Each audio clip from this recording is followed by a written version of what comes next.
आज बीजेपी के पास दिखाने को कुछ भी नहीं है। बीजेपी के पास दिखाने को कुछ भी नहीं है। बेरोजगारी नौजवानों का मुकद्दर बन गया। उत्तर प्रदेश में 50,000 नौकरी के लिए 50 लाख नौजवान अप्लाई करते हैं। किसी रियासत में एक प्यून की नौकरी 10 प्यून की नौकरी के लिए 3000 पीएचडी के लोग अप्लाई कर दिए। भारत में सबसे ज्यादा अगर नौजवानों में बेरोजगारी पूरी दुनिया में है तो वतन अजीज भारत में है, और उनमें सबसे ज्यादा बेरोजगार हैं तो पढ़े लिखे लोग हैं। अब बताइए भारत के वजीर आजम ने क्या किया, मोदी ने क्या किया? तो बोलेंगे भाइयों बहनों अच्छे दिन आ गए, विकसित भारत हमने कर दिया, भारत का नाम रोशन होगा पूरी दुनिया में। नरेंद्र मोदी से हम कहना चाहेंगे कि आपने रोजगार नहीं दिया बल्कि बेरोजगार बना दिया नौजवानों को। आप सोचिए थोड़ी देर के लिए कि इजराइल 30,000 फलस्तीनियों को शहीद कर दिया गाजा में।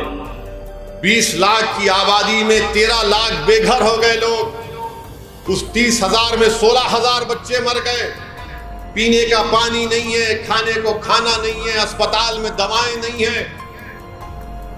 और ये गाजा के गरीब फलस्तीनी इजराइल में जाकर काम करते थे, क्योंकि इजराइल उन लोगों को काम करने नहीं दे रहा है, गाजा और वेस्ट बैंक के फलस्तीनियों को।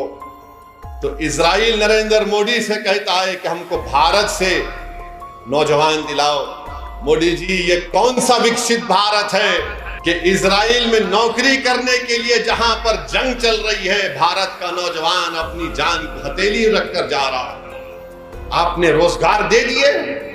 हजारों नौजवान भारत के खड़े हुए हैं इजरायली कंपनियों में नौकरी लेने के लिए, इजराइल को जाकर काम करने के लिए। कितना झूठ बीजेपी कहती है कि हमने रोजगार दे दिया। कहां रोजगार दिया आपने? अगर आपने रोजगार दिया होता तो हमारा मोहम्मद सुफियान नारायण पेट का और मोहम्मद अफसान बाजार घाट का क्यों रशिया जाते? वो गुजरात का हमारा बेटा क्यों रशिया जाता जो आज मर गया वहां पर युद्ध जंग में? मेरे भाई, बेरोजगारी बहुत बड़ा मसला है। मैं भारत के नौजवानों से अपील कर रहा हूं कि सोचो, सोच समझ कर वोट डालो। याद रखो, अगर तुम बहकावों में आ जाओगे, जज्बात में आ जाओगे, तो 5 साल तुमको नौकरी नहीं मिली और 5 साल तुमको तकलीफ ना उठाना पड़े। हाँ, असदुद्दीन ओवैसी का नाम लेकर तुम्हारे दिल को तो खुश कर दिया जा सकता है, मगर तुम्हारे पेट को खुश नहीं किया जा सकता। ओवैसी की नफरत पैदा करके तुमको खुश तो किया जा सकता है, मगर तुम्हारे घर में चिराग नहीं जलेगा। मुसलमानों को बदनाम करके